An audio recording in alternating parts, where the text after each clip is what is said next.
Assalamualaikum warahmatullahi wabarakatuh. Kami dari kelompok 1 akan mempresentasikan hasil yang telah kami buat, yaitu apakah tujuan hukum. Pertanyaan ini sebenarnya merupakan pertanyaan yang termasuk dalam filsafat hukum, karena tidak cukup hanya menilik dan memeriksa norma-norma hukum saja, melainkan perlu memikirkan secara lebih mendalam apakah perlunya memikirkan tujuan hukum. Jika orang-orang menentukan tujuan hukum tertentu, berarti pembuatan norma-norma hukum dan pelaksanaan norma-norma hukum itu selayaknya dengan mempertimbangkan apa yang menjadi tujuan hukum. Sedangkan tujuan hukum itu sangat sulit untuk kita definisikan, karena banyak dari para ahli-ahli hukum yang mendefinisikan tujuan hukum itu berbeda-beda. Maka dari itu kami pertegas bahwa definisi tujuan hukum dapat dikaji melalui 4 sudut pandang, yakni pendapat ahli hukum mengenai tujuan hukum. Yang kedua, mengenai ketaatan kepada hukum. Ketiga, teori-teori tentang tujuan hukum. Yang keempat, teori tentang ketaatan hukum. Assalamualaikum warahmatullahi wabarakatuh. Perkenalkan, nama saya Saya ingin menjelaskan tentang pendapat dari para ahli hukum mengenai tentang tujuan hukum. Itu ada 6 pendapat yang ingin saya jabarkan. Yang pertama itu menurut Profesor Subekti, yang kedua itu menurut Profesor Van Apeldoorn, yang ketiga menurut pandangan teori etis, yang keempat menurut Jenny, yang kelima menurut utilitarisme atau yang terkenal dalam penelitian itu bernama Bentham. Yang keenam yaitu menurut paham Profesor Venkat. Yang pertama, ini saya akan menjelaskan tentang paham yang dianut oleh Profesor Subekti. Yang pertama itu, Profesor Subekti itu berpendapat bahwasanya tujuan hukum itu ialah mengabdi pada tujuan negara. Adapun pokok daripada tujuan negara itu ialah memberikan kemakmuran dan kebahagiaan kepada rakyatnya. Adapun cara memperoleh tujuan negara-negara itu menurut Profesor Subekti itu dengan cara apa sih gitu maksudnya, yaitu dengan cara memberikan keadilan dan kesejahteraan kepada rakyatnya, maka akan muncul kemakmuran dan kebahagiaan terhadap rakyat itu sendiri. Adapun kedua, menurut Profesor Van Kant, tujuan hukum itu ialah mengatur hidup manusia itu secara damai. Maksud itu ialah menjaga apa-apa yang harus kita pertahankan agar perdamaian itu tetap harus ada. Nah, apa aja yang harus dipertahankan ketika kita ingin menjaga perdamaian ini? Yang itu ada 4 bagian. Yang pertama itu kehormatan manusia, yang kedua itu kemerdekaannya, yang ketiga itu harga diri, yang keempat itu harta benda. 4 ini kalau kita jaga, maka insya Allah damai. Itu menurut Profesor Van Apeldoorn.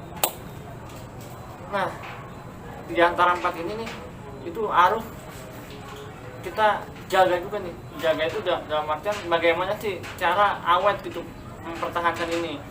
Nah, menurut beliau juga nih, cara menjaganya itu dengan satu cara, yaitu memberikan keadilan kepada semua rakyatnya. Itu apabila sudah diberi keadilan dan patut dijalankan, yang 4 tadi saya sebutkan, maka insya Allah akan lancar, perdamaian di dunia itu akan lancar.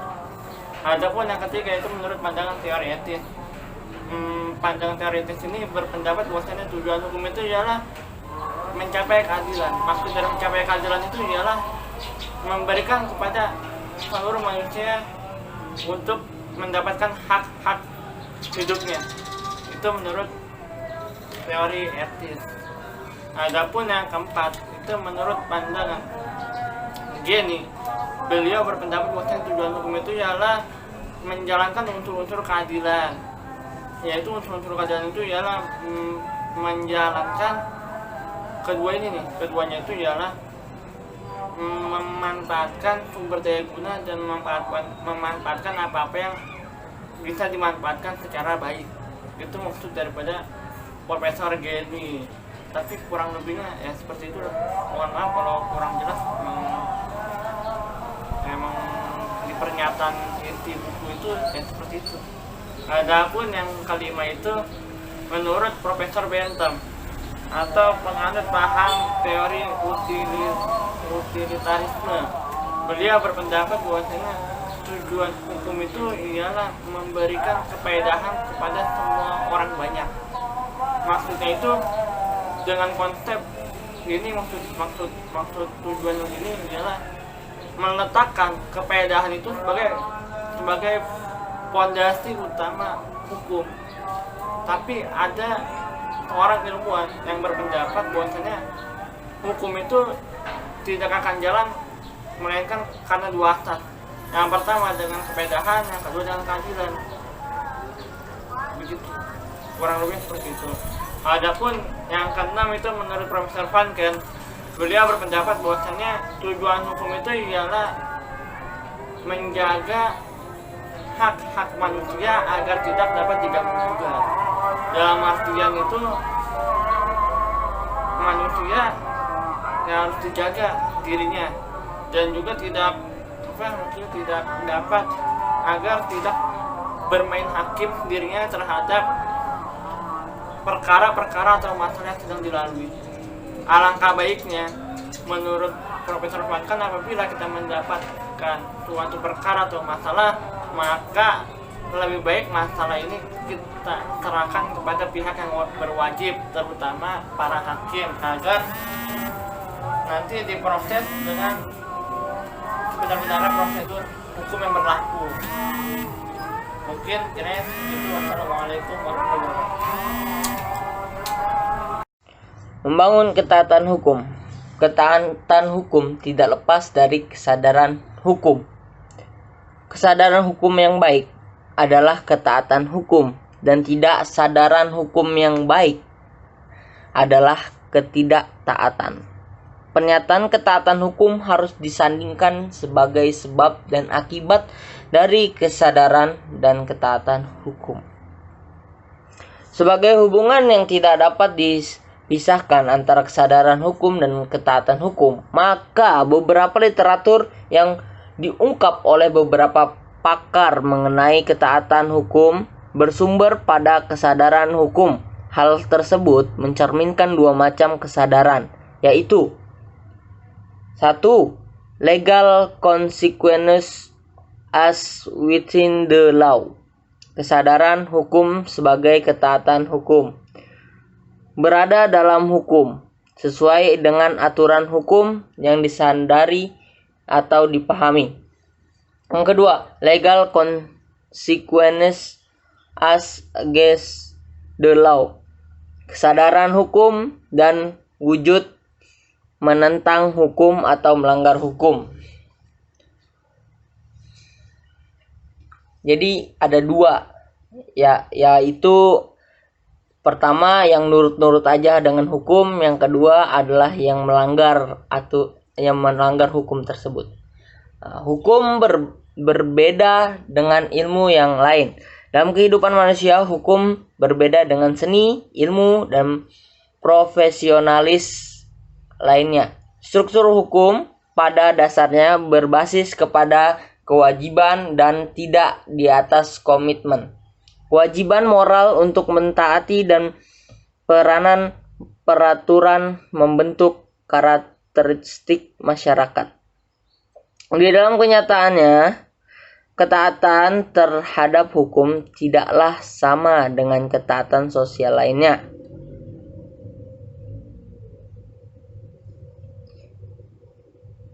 Ketaatan hukum merupakan kewajiban yang harus dilaksanakan, dan apabila tidak dilaksanakan akan timbul sanksi.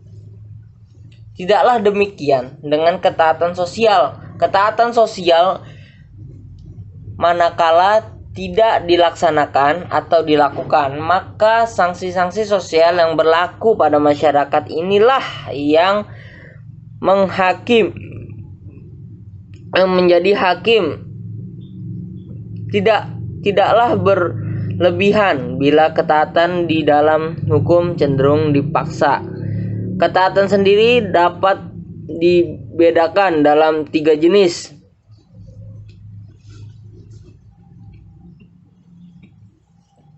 Yang pertama, ketaatan yang bersifat compliance. Yang kedua, ketaatan yang bersifat identification. Dan ketiga, ketaatan yang bersifat internalization.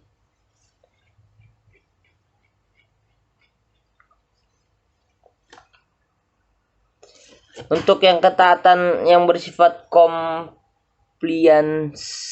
yaitu jika seorang menaati suatu aturan hanya karena takut karena terkena sanksi. Kelemahan ketaatan jenis ini karena membutuhkan pengawasan yang terus-menerus. Yang kedua, ketaatan yang bersifat identification, yaitu jika seorang menaati suatu aturan hanya karena takut hubungan baiknya dengan pihak lain yang menjadi rusak. Yang ketiga, ketaatan yang bersifat international, yaitu jika seorang menaati suatu aturan benar-benar karena merasa bahwa aturan itu sesuai dengan nilai-nilai intrinsik yang dianutnya. Assalamualaikum warahmatullahi wabarakatuh. Saya Muhammad Imaduddin Rahmatullah ingin menjelaskan materi yang ketiga, yaitu tentang teori tujuan hukum. Nah, klarifikasi tujuan hukum dibagi menjadi 3 teori. Yang pertama ada teori hukum barat, teori hukum timur, dan teori hukum Islam. Jadi 3 ya. Nah, teori hukum barat dibagi menjadi 2 macam ajaran. Yang pertama yaitu ada ajaran konvensional dan ajaran modern.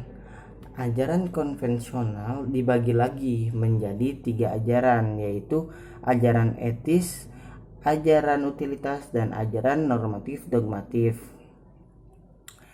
Adapun yang pertama yaitu ajaran etis. Menurut ajaran etis, hukum semata-mata bertujuan keadilan. Nah, isi hukum ditentukan keyakinan kita yang etis tentang yang adil ataupun yang tidak adil. Nah, adapun 2 hal yang meliputi keadilan. Yang pertama yaitu hakikat keadilan dan isi keadilan. Apa itu hakikat keadilan? Hakikat keadilan adalah penilaian terhadap suatu perlakuan atau tindakan yang mengkaji dengan suatu norma yang menurut pandangan subjektif, baik itu untuk kepentingan kelompoknya, golongannya, dan sebagainya, melebihi norma lainnya. Dan yang kedua yaitu isi keadilan. Nah, isi keadilan ini dalam bukunya Retorika yang dikarang oleh Aristoteles menyatakan bahwa hukum itu menghendaki keadilan. Nah, sampai sini. Terus kemudian ada juga ajaran utilitas. Nah, ajaran ini yaitu berhubungan dengan kegunaan. Nah, menurut ajaran ini tujuan hukum adalah untuk memberikan kegunaan sebanyak-banyaknya. Nah, seperti itu. Lalu kemudian ada ajaran normatif dogmatif. Nah, ajaran normatif dan normatif dogmatif ini cenderung melihat hukum sebagai suatu yang otonom atau suatu yang mandiri. Nah, menurut tujuan ini, hukum adalah kumpulan peraturan. Tuh. Kemudian dari teori hukum barat itu yang kedua ada ajaran modern. Nah, lanjut yang kedua yaitu ajaran modern. Tujuan hukum ajaran modern yaitu hanya salah satu di antara keadilan, kemanfaatan, dan kepastian hukum. Nah, dua ajaran yang moderat ini menerima semuanya, tapi dengan 2 prioritas tertentu. yaitu prioritas ini dibagi menjadi dua, dibedakan menjadi dua, yaitu ada prioritas baku dan prioritas